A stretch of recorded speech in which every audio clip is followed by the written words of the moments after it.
Good evening, folks, and welcome to this week's episode of Beer Rating with Sean Connors. As you can see from the start of the video, the one I have this week is Stout River. Stout River Midnight Stout. Let's pour this up and see how it goes. It definitely looks like a stout.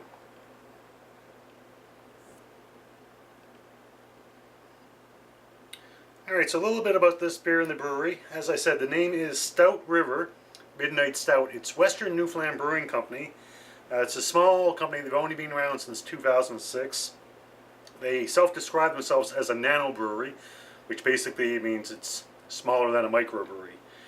Now in the last couple of months, they've actually added a couple of beers to their list, so I don't know if they still consider themselves a nano brewery, but if you go on the website or do a little bit of research, that's what they consider themselves.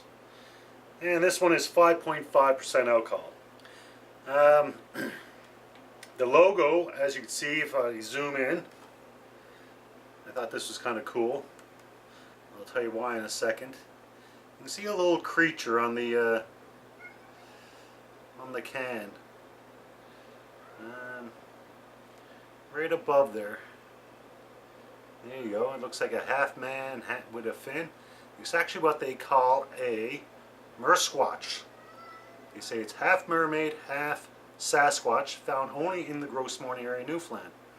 Personally, I think it looks a little bit like Jason Momoa from Aquaman, but maybe that's just me. He does have a link to Newfoundland. He's done several films here. So as I said, it's Western Newfoundland Brewing Company. And I like stouts for the most part. I like a Guinness every now and then. I did a review there a couple weeks ago. It was a Chinook Stout, and I wasn't a big fan of that. And the main reason was I'm not a coffee drinker, and I had a heavy coffee. And this one, from doing the research, they say it's heavy on the chocolate, which is okay, and also heavy on the coffee. So I'm a little apprehensive. I'm keeping an open mind. And they say thick yet light, so we'll see in a second. Oh, and the stout, it's actually Grossmorn Park. People outside Newfoundland, that might sound familiar. It's Grossmorn is a section of Newfoundland known for Grossmorn National Park, which is also a UNESCO site, world site. So if the name sounds familiar, Grossmorn, that's why. And Grossmorn actually has a town called Trout River, and they did a little play and they called it Stout River. Let's go. It smells like a stout. It's got the coffee chocolate.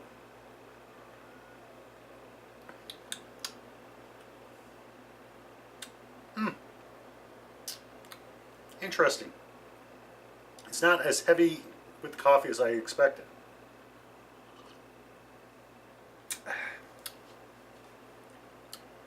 It's not bad. It's a big ass can, 946 mils, so it might take me a while to drink it. It's somewhere, I would say, in between a Guinness that I like and the Schnick one that I didn't like. It's somewhere in between, which is interesting because it doesn't say on the can or the website exactly what kind of stout it is. So I actually sent an email to the brewery just to get confirmation. Is it a Irish stout? Is it an imperial stout? Is it wheat stout? And the answer I got was kind of different. He said they don't adhere to any specific styles. However, it's based upon an Irish stout recipe.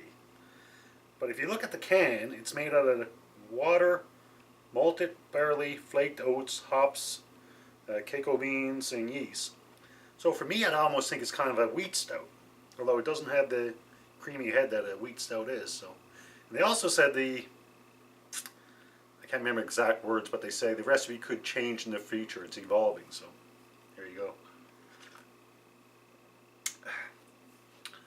I'm actually quite surprised. Like I said, came into it with an open mind, but I don't like coffee. I'm not a big coffee drinker, and from doing the research where they said it's heavy on the coffee and chocolate, I was kind of apprehensive, but it's better than I expected.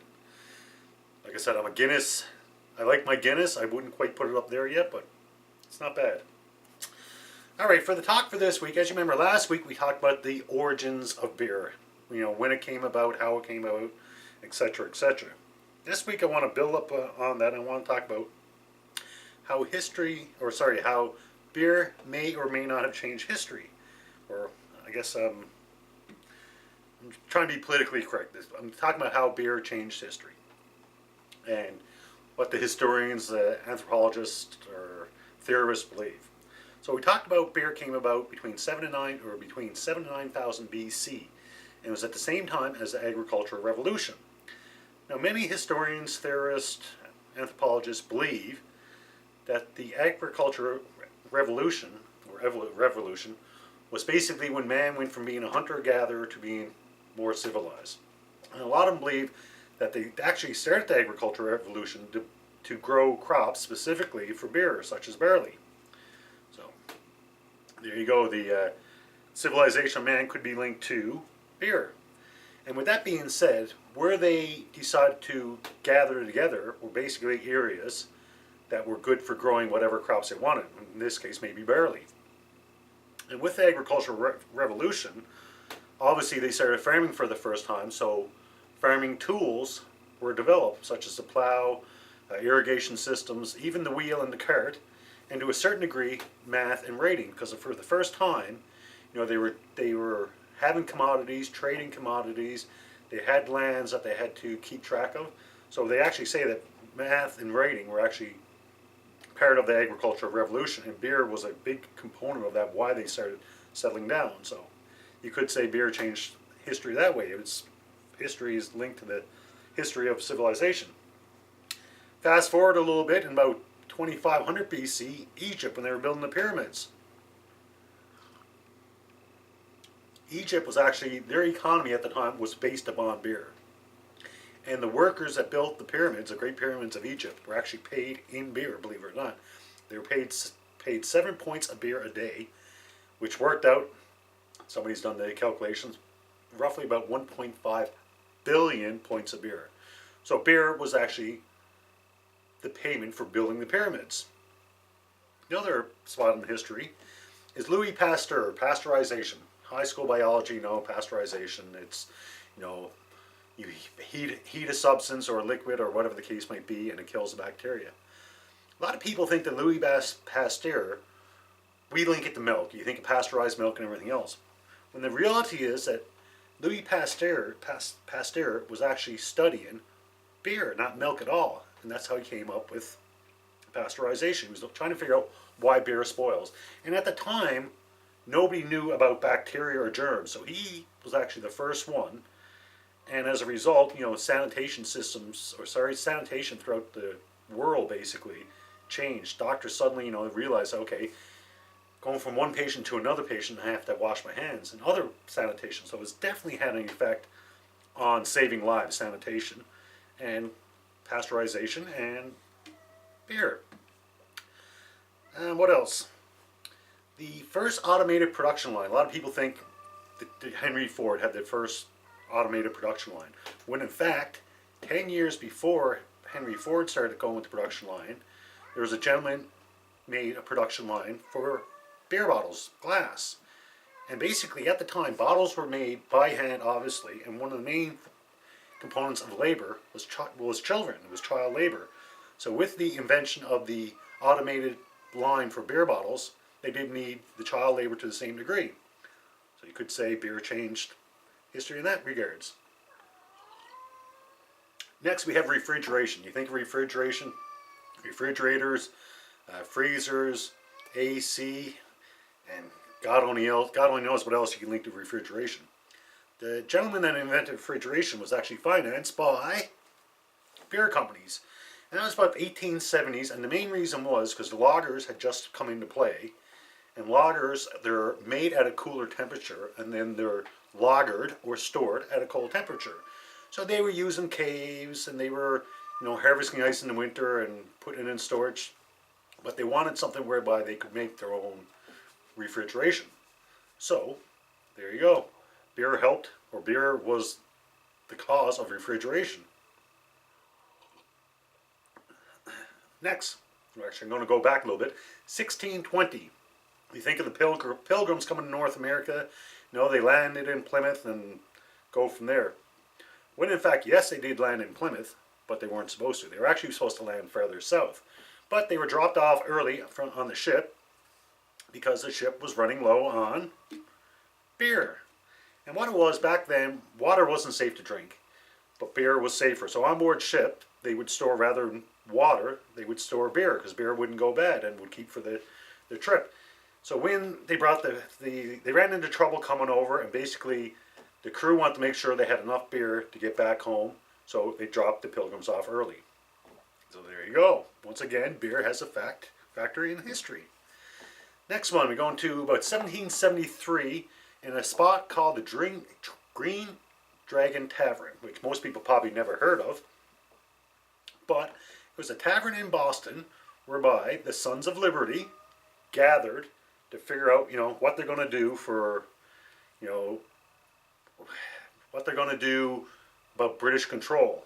And basically they had a little discussion over a few points in the Green Dragon Tavern, and the result was the Boston Tea Party, the start of the American Revolution. So there you go, another instances where beer had a factor in history. Monks in medieval Europe, monks were fasting, and when they were fasting they could drink beer, and they got nutrients from beer. With that being said, as I said, throughout history, especially you talk about, medieval Europe, Industrial Revolution, most of the natural water bodies, the lakes and streams, were heavily polluted. So if you drank from them, you were asking for trouble. However, beer was actually safer to drink. Beer was boiled, there was, hops put into it, so it actually made it safe. So in fact, from drinking beer rather than water, it saved a lot of lives. And even children, they had what they called a weak beer or a small beer, and even they would drink beer. With that being said, about beer being safer than water, another one is an antibiotic. It's called tetracycline. It wasn't actually discovered until 1949, which isn't that long ago.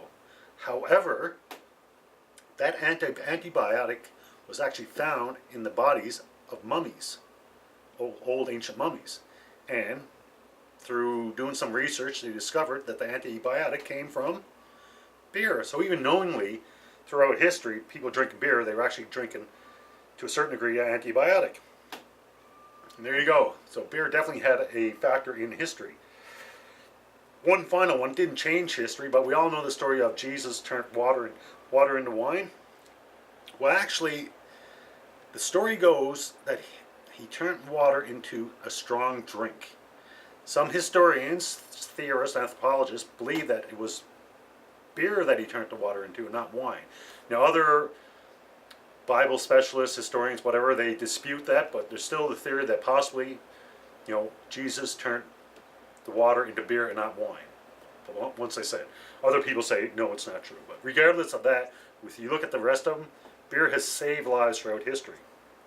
A lot of information that I got, I did a little bit of research online, but a lot of it came from a documentary I just watched recently, How Beer Saved the World, or something along that lines. So I'm going to add, as always, I'll add the video for this review. I'll add it on my YouTube channel, and please subscribe to that, by the way. But unfortunately, I can't add the link to the video, but on my Facebook page, which you're all welcome to join, the group, I'm going to add the link to the video, How Beer Saved the World. And it's 40-45 minutes, and it's pretty interesting if you have an interest in beer. Alright, with that being said, like I said, it's not as strong with the coffee as I expected. It's definitely there. So this week, my rating for Western Newfoundland Brewing Company's Stout River Midnight Stout, 946 milliliter can, I'm going to give it a 3.5. It's not a bad beer. It's a good beer. So I think that's a fair rating. It's definitely one I'd have again. I wouldn't hesitate. I don't think I'd rush out to pick up a whole couple of them, but I'd definitely try it again. So there you go. For the Stout River, 3.5 out of 5. Until next beer, remember, enjoy responsibly. Cheers.